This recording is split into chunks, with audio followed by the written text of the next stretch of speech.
மக்களை வணக்கம். நாம் இன்றைக்கி அடி உதவுவது மாதிரி அண்ணன் தம்பி உதவ மாட்டான்னு ஒரு பழமொழி இருக்குது. அடி உதவுறா மாதிரி அண்ணன் தம்பி உதவ மாட்டான் என்ற பழமொழி. அது அடினா அடிக்கிறது இல்லை, பகவானுடைய திருவடி. அதுதான் பேராசையாம் இந்த பிண்டமர பெருந்துரையான் சீரார் திருவடியும் தலைமையில் வைத்தபிரான் காரார் கடல் நஞ்சை உண்டு கொண்ட காவாலி போரார் புகழ்பாடி பூவல்லி கொய்யாமோன்னு நம்ம மாணிக்கவாசகர் சொன்னார். அப்போது பகவானுடைய திருவடி அதுதான் அடி உதவுறா மாதிரி. கடைசி வரைக்கும் அவர் தான் வருவார்.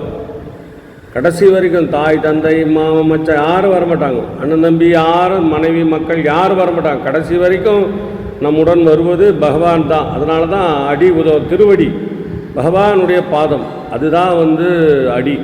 அடினா நீங்கள் அடிக்கிறதுன்னு நினச்சிக்க போகிறேன். அதுதான் பகவானுடைய திருவடியை யார் ஒருவர் பற்றி கொள்கிறார்களோ அவர்களுக்கு பிறப்பே கிடையாது மக்களே. அதுதான். நன்றி, வணக்கம்.